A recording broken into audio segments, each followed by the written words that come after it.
Morning বন্ধুরা, আপনারা সবাই কেমন আছেন? মাই গার্ডেন চ্যানেলে আপনাদের সকলকে স্বাগত জানাই।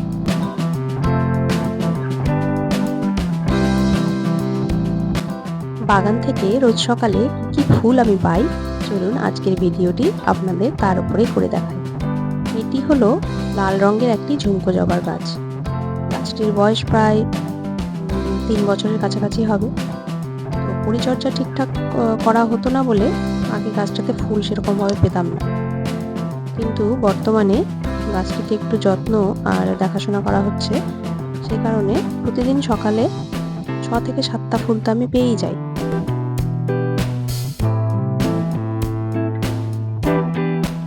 জবা গাছের একটি গুণ হলো যে কোনো ওয়েদারে, বিশেষ করে সামার সিজনে ডালি ভরে ভরে ফুল দেয়।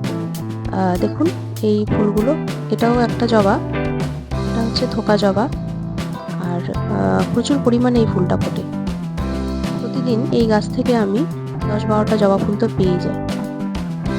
এই যে দুটো হলুদ রঙের গোলাপ ফুল ফুটেছে। এই গাছটার বয়স প্রায় 1.5 বছর হতে চললো, কিন্তু গাছটা রোগ পোকার আক্রমণ থেকে কিছুতেই বাঁচাতে পারছি না।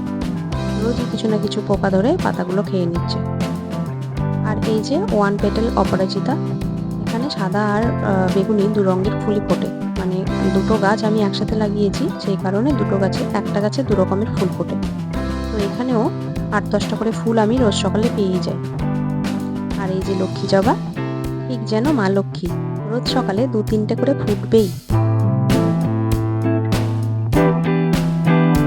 আর এই যে আর একটা অপরাজিতা, হালকা বেগুনি রঙের শেড আছে।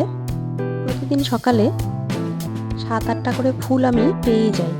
ফুলে বাবার পুজো করা খুব সুবিধা হয়। দেখুন কি সুন্দর ফুলগুলো। আর এ হলো সকলের নয়নের মণি নয়নতারা, সাদা আর সন্ধ্যামালতী দুটো শেডের। এই যে আমার দক্ষিণেশ্বরের জবা, রাগ করে মুখ ঘুরিয়ে বসেছিল, রাগ ভাঙিয়ে তারপরে তুলতে হলো। কি সুন্দর দেখুন, 2-3টে করেই ফোটে, বেশি না। এবার চলে আসি সকলের নয়নের মণি নয়নতারার কাছে। দেখুন সাদা রঙের নয়নতারা, কোনো পরিচর্যা ছাড়াই যেখানে সেখানেই হয়ে থাকে। পারলে তো ছাদের গায়ে, ইটের ফাঁকে, যেখানে পারে সেখানেই হয়ে বসে, কিন্তু ফুল দেওয়ার কোনো ঘাটতি নেই। প্রতিদিন সকালে বাগানের অন্য ফুল যদি নাও পাই, এই ফুলগুলো দিয়ে আমার পুজো হয়ে যায়। দেখুন কি সুন্দর, ভেষজ গুণে ভরপুর এই গাছ। এর ফুল আর পাতা একটা তীব্র তিতকুটে গন্ধ আছে, কিন্তু চুল আর ত্বকের জন্যে ভীষণ উপকারী। আকাশটা মেঘলা, কিন্তু বৃষ্টির দেখা নেই। আর এই যে আমার একটা মাত্র লাল গোলাপ ফুটেছে। তো বন্ধুরা, এই ছিল আমার বাগানের ফুল তোলা। আজকের মতো ভিডিওটা এখানে শেষ করছি। কেমন লাগলো জানাবেন। আজকে তবে আসি, দেখা হচ্ছে পরের ভিডিওতে।